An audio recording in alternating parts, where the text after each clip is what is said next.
Welcome back friends, welcome to our study channel move on study. तो friends आज मैं आप लोग के सामने जेएसएससी सीजीएल और फ्रेंड्स जो भी पेपर में आप लोग का जीएस पेपर आता उसके रिगार्डिंग मैं इंपॉर्टेंस एमसीक्यू स्टार्ट कर रहा हूँ जो आप लोग के लिए काफ़ी फ्रूटफुल होगा।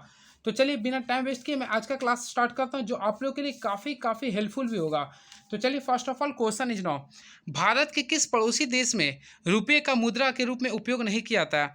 तो फ्रेंड्स यहाँ पे बोला भारत के किस पड़ोसी देश के रूप में रुपये को, देखिए यहाँ पे बोला रुपये को मुद्रा के रूप में प्रयोग नहीं किया जाता है।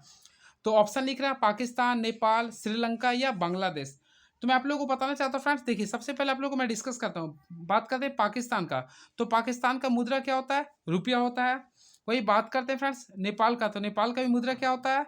नेपाल का भी मुद्रा क्या होता है? आप लोग ऑलरेडी पढ़े होंगे, रुपया होता है। श्रीलंका का भी मुद्रा क्या होता है? रुपया होता है। यानी ये तीनों का मुद्रा क्या होता है? रुपया होता है। वही बांग्लादेश की बात करते हैं तो फ्रेंड्स इसका जो मुद्रा होता है वह टका होता है। क्या होता है? ये टका होता है। तो ऑप्शन के अकॉर्डिंग राइट आंसर क्या होगा? ऑप्शन नंबर डी, यानी बांग्लादेश का जो मुद्रा होता है टका होता है। क्या होता है? ये टका होता है। बाकी तीनों का क्या आ गया? आपका रुपया हो गया। क्लियर है? मैं आप लोग को एक्स्ट्रा बताता हूँ। देखिए सबसे पहले याद रखिए, भारत में जो रुपए का जो हम लोग ये सिंबल लिखते हैं, यह 15 जून, याद रखिए 15 जुलाई 2010 से ये फाइनल हुआ। क्लियर है? और इसका जो डिजाइनर है डॉक्टर उदय कुमार सिंह है, डॉक्टर उदय कुमार सिंह है। क्लियर है? इसे भी आप लोग ध्यान में रखिएगा। चलिए देखते हैं नेक्स्ट क्वेश्चन क्या लिखा गया है। दिए गए विकल्पों में से कौन सा रेशा फसल का उदाहरण है? तो फ्रेंड्स क्वेश्चन पूछ रहा कौन सा रेशा फसल का उदाहरण है। तो देखिए रेशा फसल फ्रेंड्स ऑप्शन के अकॉर्डिंग मुझे नहीं पता क्या है, लेकिन मैं बताता हूँ। याद रखिए कपास, बात करते हैं कपास का, फिर सन का, जूट का। कपास, सन और जूट, ये तीनों जो एग्जाम्पल है होता है इसे हम लोग बोलते हैं रेशा फसल। ये क्लास 10 का कंसेप्ट है। तो ऑप्शन के अकॉर्डिंग देखा है तो कपास, सन और जूट, ऑप्शन नंबर आपका सी में नजर आ रहा है। क्या आता है? ऑप्शन नंबर टी में, सी में। तो इसका राइट आंसर क्या होगा? ऑप्शन नंबर सी हो गया। तो रेशा फसल कपास, सन और जूट है। चलिए बात करते हैं फ्रेंड्स कपास का। तो फ्रेंड्स कपास देखिए, कहाँ से कपास, कहाँ से काली मिट्टी। तो फ्रेंड्स कपास की जो खेती होती है वह काली मिट्टी में होती है। क्लियर है? जो कि काली मिट्टी आप लोग का दक्कन के पठार में पाई जाती है, अर्थात महाराष्ट्र गुजरात के क्षेत्र में। क्लियर है? और जूट, तो फ्रेंड जूट जो होता है वह सबसे ज़्यादा पूरे विश्व में बांग्लादेश में होता है। बांग्लादेश में होता है। भारत में देखा जाए तो यह पश्चिम बंगाल में होता है। क्लियर है? इस टाइप से आप लोग को याद करना पड़ेगा। चलिए देखते हैं नेक्स्ट क्वेश्चन। भारत में राष्ट्रीय आय में सर्वाधिक योगदान किस क्षेत्र का होता है? तो मैं आप लोगों को बताना चाहता हूँ फ्रेंड, भारत में राष्ट्रीय आय का सर्वाधिक योगदान जो होता है वह तृतीय क्षेत्र में होता है। किस में होता है? तृतीय क्षेत्रक में होता है। क्लियर है? और याद रखिएगा तृतीय क्षेत्रक को हम लोग सेवा क्षेत्रक भी कहते हैं। क्या बोलते हैं? तृतीय क्षेत्र को हम लोग सेवा क्षेत्रक में कहते हैं। अर्थात फ्रेंड्स वैसा क्षेत्र जिसमें प्राथमिक और द्वितीय क्षेत्र से संबंधित होता है, यानी कि उसमें वर्क करता है, उसे बोलते हैं तृतीय क्षेत्रक। अर्थात जैसे कोई दुकानदार होता है, या कोई शिक्षक होता है, कोई वकील होता है, या कोई कॉबलर होता है, तो या कोई पुलिस होता है, ये सारे जो होता है फ्रेंड्स तृतीय क्षेत्र के अंतर्गत आते हैं। क्लियर है? बात करते हैं प्राथमिक क्षेत्र का। तो फ्रेंड्स प्राथमिक क्षेत्र को हम लोग बोलते हैं कृषि क्षेत्र, अर्थात जो भी खनन हो गया, कृषि हो गया, मत्स्य पालन हो गया। क्लियर है? तो इसे हम लोग बोलेंगे प्राथमिक क्षेत्रक। वही बात करते हैं द्वितीय क्षेत्र का, तो फ्रेंड द्वितीय क्षेत्र को औद्योगिक क्षेत्र कहते हैं, जिसमें फ्रेंड्स फैक्ट्री हो गया, कंपनी होगा, ये सब सारे आपका आ जाएगा द्वितीय क्षेत्रक में। नेक्स्ट क्वेश्चन, ताम्रपर्णी नदी गिरती है। तो फ्रेंड्स ताम्रपर्णी नदी जो गिरती है वो मन्नार की खाड़ी में गिरती है। किसमें गिरती है? वो मन्नार की खाड़ी में गिरती है। इसे आप लोग ध्यान में रखिएगा। और मैं बात करता हूँ अरब सागर में। फ्रेंड्स अरब सागर में जो नदी गिरता है उसके लिए मैं एक ट्रिक बताता हूँ जो आप लोग के लिए काफ़ी हेल्पफुल रहेगा। तो आप लोग याद कर लिए, इसका ट्रिक है समानता। क्या है ये? समानता। फ्रेंड्स सा से होता है साबरमती, मा से होता है माही नदी, ना से होता है नर्मदा नदी, और ता से होता है ताप्ती नदी। ये चारों नदी आप लोग का अरब सागर में गिरती है। ठीक है? अब बंगाल की खाड़ी में जो गिरती है नदी, अभी ऑप्शन के अकॉर्डिंग मैं बताया था स्वर्ण रेखा नदी, ये बंगाल की खाड़ी में गिरती है। चलिए नेक्स्ट क्वेश्चन देखते हैं क्या है। संविधान सभा के प्रारूप समिति के सदस्यों की संख्या कितनी थी? तो सबसे पहले फ्रेंड्स आप लोग जानिए प्रारूप समिति। देखिए संविधान सभा का जो प्रारूप समिति हुआ था, देखिए मैं आप लोग बताता हूँ। संविधान सभा के प्रारूप समिति का सबसे पहले जो विचार आया था, यहाँ पे क्वेश्चन पूछता है विचार, तो सबसे पहले इसका जो विचार जो पेश किया था वह बी.एन. राव द्वारा हुआ था। ये क्वेश्चन ग्रुप डी में पूछा हुआ था। ठीक है? ये जो विचार आया था बी.एन. राव द्वारा तैयार किया गया था। क्लियर है? और ये जो संकल्प जो पारित किया गया था, तो ये याद रखिएगा 29 अगस्त को, 29 अगस्त 1947 को। क्लियर है? ये भी याद रखिएगा। प्रारूप समिति का जो संकल्प पारित किया गया था वह 29 अगस्त 1947 को किया था। इसमें कुल समिति में कुल 7 सदस्य थे। कितने सदस्य थे फ्रेंड्स? 7 सदस्य थे। और इसका जो अध्यक्ष थे वह डॉक्टर भीमराव अंबेडकर थे। डॉक्टर भीमराव अंबेडकर थे। इस टाइप से आप लोग इसे याद कर सकते हैं। क्लियर है? आई होप आप लोग को अच्छा लग रहा होगा। तो चलिए हम लोग देखते हैं नेक्स्ट क्वेश्चन क्या पूछ रहा। देखिए, निम्नलिखित में कौन सी समवर्ती सूची का विषय है? तो फ्रेंड्स यहाँ पे क्वेश्चन आप लोगों को समवर्ती सूची के बारे में पूछ रहा। तो ऑप्शन के अकॉर्डिंग देखते हैं, विवाह, तलाक, जन स्वास्थ्य, देश की प्रतिरक्षा, मुद्रा बैंकिंग। तो फ्रेंड्स मैं आप लोगों को बताना चाहता हूँ, देखिए ऑप्शन नंबर बात कर, देखिए ऑप्शन नंबर इसका राइट आंसर होगा थर्ड, सॉरी फर्स्ट होगा, विवाह और तलाक। तो विवाह और तलाक जो होता है वह समवर्ती सूची के अंतर्गत आती है। क्लियर है? समवर्ती सूची के अंतर्गत आती है। चलिए मैं आप लोगों को बताता हूँ सबसे पहले समवर्ती सूची। समवर्ती सूची फ्रेंड्स भारतीय संविधान में ऑस्ट्रेलिया से लिया गया। कहाँ से लिया गया? ऑस्ट्रेलिया से लिया गया। क्लियर है? इस चीज़ को आप लोग ध्यान रखिएगा, जिसमें संविधान के, देखिए मैं आप लोगों को कंसेप्ट के साथ बताता हूँ समवर्ती सूची से। देखिए ध्यान से केवल सुनते जाइए, आप लोगों को सब मैं क्लियर करवा दूंगा। याद रखिएगा, संविधान के लागू होने तक समवर्ती सूची की संख्या 47 थी। क्लियर है? और वर्तमान समय में समवर्ती सूची की संख्या जो हो गया 42 है। यानी कि इसका जो मूल संविधान में समवर्ती सूची की संख्या कितना था? 47 था। और अभी वर्तमान समय कितना? 52 है। ये आप लोग को ध्यान रखना पड़ेगा। अब फ्रेंड्स यहाँ पे क्वेश्चन आता है कौन कौन सी सूची इसमें ऐड किया गया। तो चलिए मैं आप लोग को बताता हूँ। 42वां संविधान संशोधन जो 1976 में हुआ था, उसके अनुसार फ्रेंड्स यहाँ पे 5 सूची को ऐड किया गया, जिसमें आप लोग को मैं डिस्कस कर रहा हूँ। तो पहला जो जोड़ा गया था वह विवाह और तलाक को। सेकेंड जो जोड़ा गया था फ्रेंड्स वह शिक्षा को जोड़ा गया था। क्लियर है? थर्ड जो जोड़ा गया था वह आर्थिक नियोजन को जोड़ा गया था। फोर्थ जो जोड़ा गया था फ्रेंड्स वह समाचार पत्र को जोड़ा गया था। और पांचवा जो जोड़ा गया था श्रमिक पंथ संघ को जोड़ा गया था। ये आप लोग ध्यान में रखिएगा। क्लियर है? तो अभी के संविधान में समवर्ती सूची में कुल कितना विषय? 52 है। ये आप लोग ध्यान में रखिएगा। क्लियर है? और संघ सूची में शुरू में थे 97, अभी कितना है? 100 है। ये भी आप लोग ध्यान में रखिएगा। वही बात करते हैं राज्य सूची में। तो फ्रेंड्स राज्य सूची में, मूल संविधान में राज्य सूची में जो संख्या थे वह आप लोग का अभी इसमें कन्फ्यूज है, 51 है, इसमें 47, इसमें मैं कन्फ्यूजन हूँ थोड़ा सा, लेकिन वहाँ से ही घट गया था, इसमें बढ़ गया था। क्लियर है? चलिए हम लोग देखते हैं नेक्स्ट क्वेश्चन। तो इसका राइट आंसर तो मैं आप लोग को बता दें, विवाह और तलाक होगा। और आपका ये देखिए, मुद्रा बैंकिंग, जन स्वास्थ्य और देश की प्रतिरक्षा, ये तीनों आपका संघ सूची में शामिल होता है। क्लियर है? नेक्स्ट क्वेश्चन क्यों डिस्कस करते हैं, देखते हैं।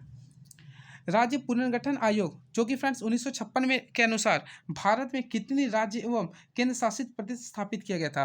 फर्स्ट ऑफ ऑल फ्रेंड्स आप लोग को याद करना पड़ेगा, राज्य पुनर्गठन का जो आयोग का जो गठन हुआ था सन 1956 में हुआ था। ये आप लोग को 1 नंबर बन चुका है। ठीक है, आप सुनते जाइएगा। इसके अकॉर्डिंग 14 राज्य और 6 यूटी का गठन हुआ था। 14 राज्य और 6 यूटी का गठन हुआ था। ठीक है, इसके जो अध्यक्ष थे, याद रखिएगा फ्रेंड्स, इसके जो अध्यक्ष थे वो फजल अली थे। ये भी आप लोग को ध्यान में रखना पड़ेगा। यानी कि इसका राइट आंसर क्या होगा? इसके जो अध्यक्ष थे फजल अली थे। ठीक है, और इसके जो अन्य सदस्य थे पंडित हृदयनाथ कुंजरू एवं सरदार एम मणिपुर थे। ठीक है, मणिकर थे। इसे भी आप लोग ध्यान में रखेगा। और अभी तो आप लोग को पता होगा फ्रेंड्स, अभी भारत में कुल कितना राज्य? 28 राज्य और 8 यूटी है। और 28वां राज्य झारखंड है, 29वां राज्य तेलंगाना है। चलिए नेक्स्ट, संविधान के किस संशोधन अधिनियम के तहत सिंधी भाषा को संविधान की 8वीं अनुसूची में शामिल किया गया? तो फ्रेंड्स मैं आप लोग के बीच डिस्कस कर देता हूं। फर्स्ट ऑफ ऑल इसका जो राइट आंसर होगा 21वां संविधान संशोधन जो कि 1969 में पारित हुआ था। फर्स्ट ऑफ ऑल आप लोग को याद करना पड़ेगा फ्रेंड्स, 21वां संविधान संशोधन जो कि 1969 में पारित किया गया था। अब मैं आप लोग को बताना चाहता हूँ, ध्यान से केवल सुनिए जाएगा। संविधान के मूल संविधान में कुल 14 राज्य थे। वही भाषा के आधार पर राज्य का गठन हुआ था। तो 14 भाषा था। अब देखिए आप लोग को मैं यहाँ से जो बता रहा हूँ ध्यान से केवल सुनते जाइएगा, सब मैं क्लियर करवा दूंगा। 15वां जो भाषा था, एक हुआ था 15, देखिए यहाँ पे लीजिए 15, 16, 17, 18 यहाँ तक लीजिए। अब देखिए यहाँ से याद करिए 19 था, फिर यहाँ से नहीं हो रहा ना, यहाँ पे नहीं लिखा रहा। चलिए यहाँ पे मैं लिख देगा, 19 हो गया, फिर 20 हो गया, 21 और 22। ये आप लोग को मैं एक ट्रिक से सिखाता हूँ, ध्यान से सुनेगा। फर्स्ट ऑफ ऑल 15वां जो भाषा था उसे मैं बोलता हूँ सिंधा। क्या बोलते हैं? सिंधी भाषा था। अब देखिए हम लोग नमक खाते हैं ना, सिंधा नमक खाते हैं, सिंधा नमक। तो देखिए नमक, तो 15वां भाषा हो गया था सिंधी, 16वां भाषा हो गया नेपाली, 17वां भाषा हो गया मासे हो गया मणिपुरी, 18वां भाषा हो गया कोंकणी। क्लियर है? जो कि गोवा का है। और वही बात करते हैं यहाँ पे, देखिए हम लोग क्या करते हैं, बोर्ड मास बनाते हैं गणित में। तो यहाँ पे लिखिए बोर्ड मास, BDMS। तो 19वां भाषा हो गया आपका बोलो, D4 हो गया डोगरी, फिर एम से हो गया फ्रेंड बिहार की भाषा यानी मैथिली हो गया, और एस पर अपना झारखंड की भाषा संथाली हो गया। ये आप लोग ध्यान रखिएगा, कुल 22 भाषा। अब 22वां भाषा कौन से? संथाली भाषा है। ये आप लोग को ध्यान में रखना पड़ेगा। क्लियर है? तो 21वां संविधान संशोधन द्वारा सिंधी भाषा को जोड़ा गया था। ठीक है, इस टाइप से आप लोग को याद करना था। चलिए देखते हैं नेक्स्ट क्वेश्चन क्या पूछा गया। तो फ्रेंड्स हम लोग नेक्स्ट क्वेश्चन देखते हैं क्या पूछा गया था आप लोग के पेपर में, और इंपॉर्टेंस क्या आप लोग के पेपर के लिए। भारत का पूर्ण जैविक कृषि वाला राज्य क्या है? तो चलिए मैं इसके बारे में डिस्कस करता हूँ फ्रेंड्स। तो भारत का पूर्ण जैविक वाला जो पहला राज्य था वह सिक्किम था। क्या था फ्रेंड्स? सिक्किम था। ये आप लोग ध्यान रखिएगा। तो पहला पूर्ण जैविक कृषि वाला राज्य कौन है? वह सिक्किम है। वही बोलते हैं फ्रेंड्स पूर्ण जैविक कृषि वाला यूटी कौन सा है? तो मैं आप लोग को बताना चाहता हूँ, यूटी अगर बोलते हैं तो लक्षद्वीप होता है। यूटी की बात करते हैं तो लक्षद्वीप होता है। ये भी आप लोग ध्यान रखिएगा। नेक्स्ट, भारत में डोलोमाइट का उत्पादक करने वाला प्रमुख राज्य कौन है? तो मैं आप लोगों को बताना चाहता हूँ फ्रेंड्स, भारत में डोलोमाइट का उत्पादन करने वाला जो प्रमुख राज्य है वह छत्तीसगढ़ है। क्या है फ्रेंड्स? छत्तीसगढ़ है। ये आप लोग ध्यान में देख लीजिएगा। क्लियर है? चलिए नेक्स्ट क्वेश्चन। डोलोमाइट जो अयस्क होता है वह कैल्शियम और मैग्नीशियम का होता है। भारत का अन्य क्षेत्र मंडल क्या है? तो फ्रेंड्स यहाँ पे आप लोग ध्यान दीजिए, अनन्य क्षेत्र क्या है? तो मैं आप लोग को बताना चाहता हूँ फ्रेंड्स, भारत का अनन्य क्षेत्र मंडल जो होता है वह 200 समुद्री मील होता है। कितना होता है? 200 समुद्री मील होता है। नेक्स्ट क्वेश्चन, विश्व प्रेस स्वतंत्रता दिवस किस तिथि को मनाया जाता है? तो फ्रेंड्स इसका जो राइट आंसर होगा 3 मई।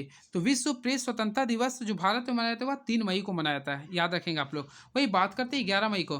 तो फ्रेंड्स 11 मई को विश्व टेक्निकल दिवस मनाते हैं। विश्व टेक्निकल दिवस, जिसे विश्व प्रौद्योगिकी दिवस भी कहते हैं। क्लियर है? और 7 अप्रैल को फ्रेंड्स विश्व स्वास्थ्य दिवस भी कहते हैं, क्योंकि 7 अप्रैल 1948 को WHO का गठन हुआ था, जिसका मुख्यालय कहाँ पे? जिनेवा है। वही बात करते हैं फ्रेंड्स 10 जनवरी को। तो फ्रेंड्स 10 जनवरी 1975 से पहली बार विश्व हिंदी दिवस मनाया जा रहा है। क्लियर है? ये भी आप लोग ध्यान में रखिएगा। पहली बार हिंदी दिवस नागपुर में मनाया गया था। नेक्स्ट, अंग्रेजों ने दक्षिण भारत में अपना पहला कारखाना कहाँ खोला था?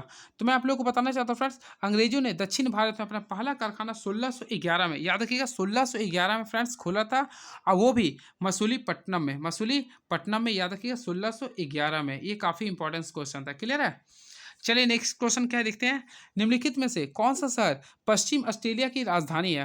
तो फ्रेंड्स मैं आप लोगों को बताना चाहता हूँ, देखिए अगर आप लोग ऑस्ट्रेलिया का मैप बनाते हैं तो देखिए इस टाइप से ये झारखंड की तरह बन जाता है। और इसमें कुल 6 डिस्ट्रिक्ट आते हैं, जिससे हम लोग, क्या था मैं इसका ट्रिक भूल रहा फ्रेंड्स, बोर्ड मास नहीं कुछ था, मैं इसका भूल गया। बोर्ड मास कुछ करके था, बैट कुछ था, मैं इसमें कन्फ्यूजन है फ्रेंड्स। लेकिन मैं आप लोगों को बताना चाहता हूँ पश्चिमी, देखिए ये होता है पूरब, ये होता है पश्चिम। क्लियर है? तो पश्चिमी ऑस्ट्रेलिया की जो राजधानी है, ऑस्ट्रेलिया की जो राजधानी होती है वह पर्थ होता है। क्या होता है फ्रेंड्स? पर्थ होता है। ये आप लोग ध्यान में रखिए, क्या होता है? पर्थ होता है। मैं यहाँ पे थोड़ा सा भूल गया हूँ इसका कंसेप्ट, मुझे खुद अफसोस चला रहा है, लेकिन भूल गया, सॉरी फ्रेंड्स। पर्थ होता है। मैं कभी और आके मैं बता दूंगा इसके बारे में। नेक्स्ट क्वेश्चन, अंडमान और निकोबार द्वीप समूह पर इंदिरा पॉइंट किस देश के सबसे करीब होता है? तो ये काफ़ी इजी क्वेश्चन है। अंडमान और निकोबार द्वीप समूह पर इंदिरा पॉइंट इंडोनेशिया के सबसे नज़दीक आता है। तो राइट आंसर क्या होगा? इंडोनेशिया। तो राइट आंसर ऑप्शन नंबर 1 हो गया। क्लियर है? इसे आप लोग ध्यान में रखिएगा। फ्रेंड्स आप लोग को ये भी पता करना पड़ेगा इंडोनेशिया की राजधानी क्या है, तो आप लोग कमेंट बॉक्स में लिखिएगा। चलिए नेक्स्ट क्वेश्चन, सोमपेंस आदिवासी का निवास स्थान क्या है?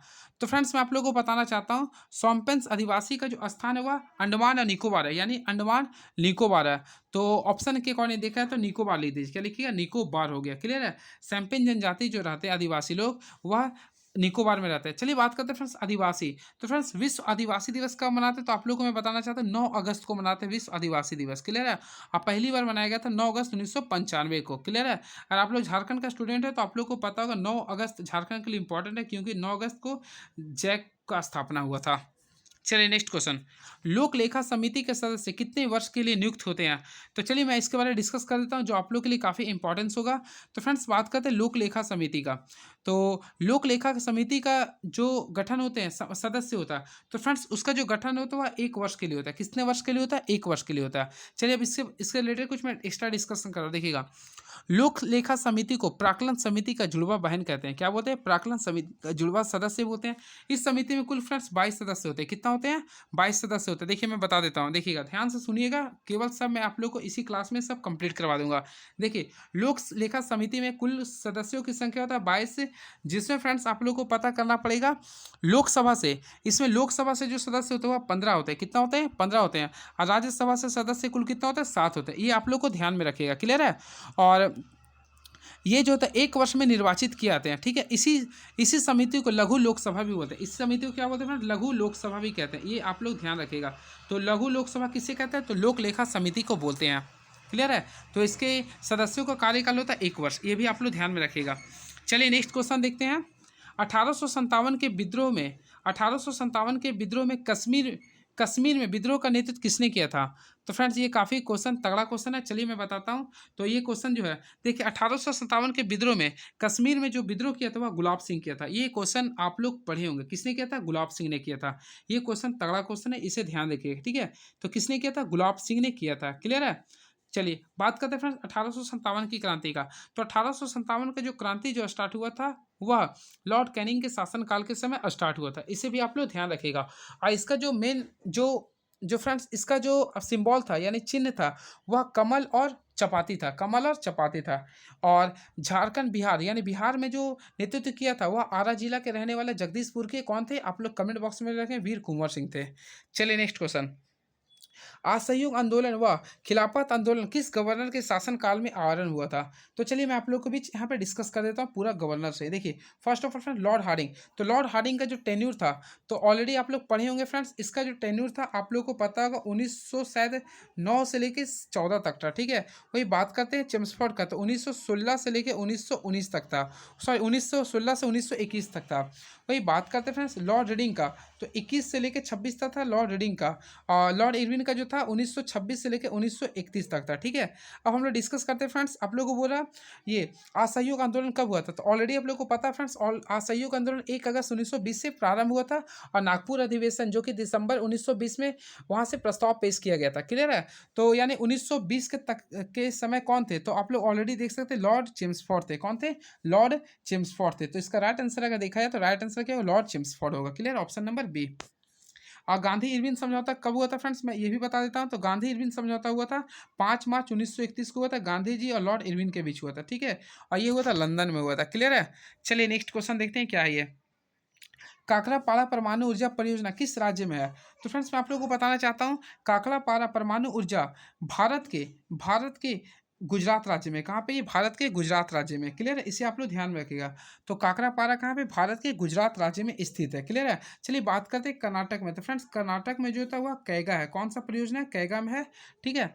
और कलपक्कम वगैरह तो नहीं दिया, कलपक्कम आपका तमिलनाडु में होता है, ठीक है। और बात करते हैं फ्रेंड्स नरौरा। नरौरा आपका यूपी में आता है यानी उत्तर प्रदेश में आता है, ये आप लोग ध्यान में रखेगा।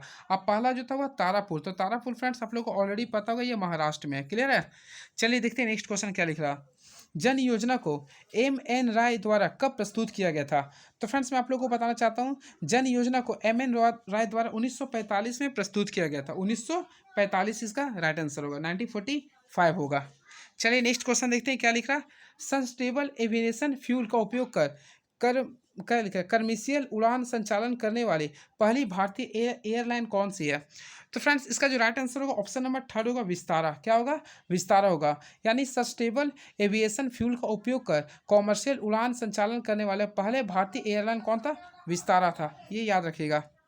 नेक्स्ट क्वेश्चन देखते हैं क्या पूछ रहा। भारत की 80% मांग को पूरा करने वाले लिथियम के भंडार कहाँ पाए गए हैं? तो फ्रेंड्स मैं बताना चाहता हूँ लिथियम के भंडार जो पाया गया वह जम्मू कश्मीर में पाया गया। कहाँ पाया गया फ्रेंड्स? जम्मू कश्मीर में पाया गया। ये काफ़ी अच्छा क्वेश्चन है, ये इंपॉर्टेंस क्वेश्चन है, ये क्लियर है। तो इसे आप लोग ध्यान में रखिएगा। तो चलिए अब देखते हैं नेक्स्ट क्वेश्चन क्या पूछ रहा है ये। चलिए नेक्स्ट क्वेश्चन देखते हैं ये क्या पूछ रहा है। तो 24 देखते हैं। देश के सभी गांवों में वित्तीय सेवाएं उपलब्ध कराने के उद्देश्य से किस समिति का गठन किया गया? तो देखिए देश के सभी गांवों में वित्तीय सेवाएं उपलब्ध, देखिए यहाँ पे मेन ध्यान रखना वित्तीय सेवाएं उपलब्ध। तो वित्तीय सेवाएं उपलब्ध कराने के लिए जिस समिति का गठन किया गया उसे बोलते हैं फ्रेंड्स, आप लोग कमेंट बॉक्स में लिख सकते हैं, उसे बोलते हैं उषा थोराट समिति। क्या बोलते हैं? उषा थोराट समिति, उषा थोराट समिति बोलते हैं, जो कि ऑप्शन नंबर ए होगा, क्लियर है। और विजय केलकर जो था फ्रेंड्स वह टैक्स से संबंधित है यानी कर से संबंधित है, ठीक है। चलिए नेक्स्ट क्वेश्चन। आरबीआई के प्रथम भारतीय गवर्नर कौन थे? तो चलिए फ्रेंड्स मैं आरबीआई से संबंधित में एक्स्ट्रा फैक्ट्स बता दूंगा और आप लोग के लिए काफ़ी इंपॉर्टेंस में आप लोग के बीच में नॉलेज दे दूंगा, क्योंकि इससे क्वेश्चंस आप लोग के पेपर में हमेशा का क्या इस साल भी बन सकता है। देखिए आरबीआई के प्रथम जो गवर्नर थे, आरबीआई के जो प्रथम गवर्नर थे ऑप्शन के अकॉर्डिंग देखा जाए तो ऑस्बॉर्न स्मिथ प्रथम भारतीय। देखिए प्रथम भारतीय यहाँ बोल, यहाँ देखिए यहाँ पे प्रथम भारतीय हो रहा। तो प्रथम भारतीय जो थे वो फ्रेंड्स सी.डी. देशमुख थे। मैं फिर से बताता हूँ प्रथम भारतीय कौन था? सी.डी. देशमुख थे। फिर से मैं बोलता हूँ प्रथम भारतीय जो थे फ्रेंड्स वह सी.डी. देशमुख थे, क्लियर है। और ये 1949 के समय बने थे। और वही बोलता आरबीआई के प्रथम जो अध्यक्ष थे, आरबीआई के प्रथम जो अध्यक्ष थे वह यानी स्थापना जब हुआ था 1934 के समय, यानी 1935 में जब इसका मेन गठन हुआ था उस समय अध्यक्ष थे ये गवर्नर थे एस बॉर्न स्मिथ थे। एस बॉर्न स्मिथ थे जो कि 1935 में बने थे। क्लियर है। और फ्रेंड्स ये भी याद रखिएगा, इसका देखिए मैं बताता हूँ। फर्स्ट ऑफ ऑल आरबीआई का जो गठन हुआ था 1 अप्रैल को हुआ था, 1 अप्रैल 1935 को हुआ था। 5 करोड़ की अधिकृत पूंजी के साथ हुआ था और उस समय इसका गवर्नर थे सर ओसबॉर्न स्मिथ थे। और इसका मुख्यालय फ्रेंड्स याद रखिए उस समय थे कोलकाता थे, और कोलकाता से फिर ये मुंबई ले गया कब 1937 में ले गया गया। कब गया गया 1937 में, भी आप लोगों को याद रखना पड़ेगा। और फ्रेंड्स इसका जो नेशनलाइजेशन हुआ था यानी इसका जो राष्ट्रीयकरण हुआ था वह 1 जनवरी को हुआ था। अब याद रखिए 1 जनवरी 1949 को आरबीआई का राष्ट्रीयकरण हुआ था। उस समय जो गवर्नर थे सीडी देशमुख थे। और आप लोग को मैं एक इंपॉर्टेंट चीज बताता हूँ, याद कीजिएगा। एकमात्र भारत के ऐसे प्रधानमंत्री यानी डॉक्टर मनमोहन सिंह एकमात्र ऐसे प्रधानमंत्री थे जो आरबीआई के अध्यक्ष भी बने हैं। याद रखिएगा डॉक्टर मनमोहन सिंह। और फ्रेंड्स ये जो बने थे याद रखिए 1982 से लेके 85 के बीच में बने थे। ये भी क्वेश्चन पूछता है पेपर में। क्लियर है। और उसके साथ साथ सबसे कम समय के लिए देखिए ये भी मैं आप लोगों को बताना चाहता हूँ, सबसे कम समय के लिए आरबीआई का जो गवर्नर बने हैं वह उर्जित पटेल। देखिए मैं लिख देता हूँ उर्जित पटेल, उर्जित पटेल याद रखिएगा। उर्जित पटेल सबसे कम समय के लिए आरबीआई गवर्नर बने थे, ये आप लोग को पता होगा। ये बने थे फ्रेंड्स 5 सितंबर 2016 से लेके 10 दिसंबर 2018 तक, यानी कि 2016 से लेके 2018 तक ही बने थे। क्लियर है। ये आप लोग ध्यान में रखिएगा। और वर्तमान समय सार्वजनिक क्षेत्रों में बैंकों की संख्या कुल 12 है। ये भी क्वेश्चन पूछता है। ठीक है। तो चलिए अब देखते हैं। और एक चीज़ और मैं बताना चाहता हूँ फ्रेंड्स, देखिए मैं केवल इंपॉर्टेंस टर्म बता रहा हूँ जो आप लोग के लिए एग्जाम के लिए फ्रूटफुल होता है। देखिए भारतीय रिजर्व बैंक के बारे में एक और बताना चाहता हूँ। भारतीय रिजर्व बैंक के जो अभी गवर्नर है वह शक्तिकांत दास है जो कि 25वें नंबर के, कितने नंबर के हैं 25वें है। और इसके साथ साथ इसके 4 उप गवर्नर है। ये क्वेश्चन पूछता है कि कितने उप गवर्नर है, तो 4 उप गवर्नर है। पहला याद कर लिए माइकल देवपात्रा, पहला कौन है फ्रेंड्स माइकल देवपात्रा है। दूसरा है एम राजेश्वर है, दूसरा है एम राजेश्वर है। तीसरा है रविशंकर और चौथा है स्वामीनाथन जानकीराम, स्वामीनाथन जानकीराम। ये आप लोग ध्यान में रखिएगा। क्लियर है। चलिए हम लोग देखते हैं नेक्स्ट क्वेश्चन। प्रधानमंत्री नरेंद्र मोदी द्वारा दक्षिण भारत की पहली औद्योगिक कॉरिडोर परियोजना का आधारशिला कहाँ रखी गई है? तो चलिए इसके बारे में डिस्कस कर देता हूँ फ्रेंड्स। तो याद रखिएगा प्रधानमंत्री नरेंद्र मोदी द्वारा दक्षिण भारत की पहली औद्योगिक कॉरिडोर परियोजना का जो आधार लिखा गया वह तुमकुरू में रखा गया। कहाँ पे रखा गया फ्रेंड्स? तुमकुरू में। और ये जो क्षेत्र आता है वह कर्नाटक में आता है। ये भी आप लोग ध्यान में रखिए। कहाँ पे आता है? ये कर्नाटक में आता है। ये काफ़ी इंपॉर्टेंट क्वेश्चन है। क्लियर है। चलिए बात करते हैं प्रधानमंत्री नरेंद्र मोदी से। देखिए आप लोग को मैं जो बता रहा हूँ ध्यान रखिएगा।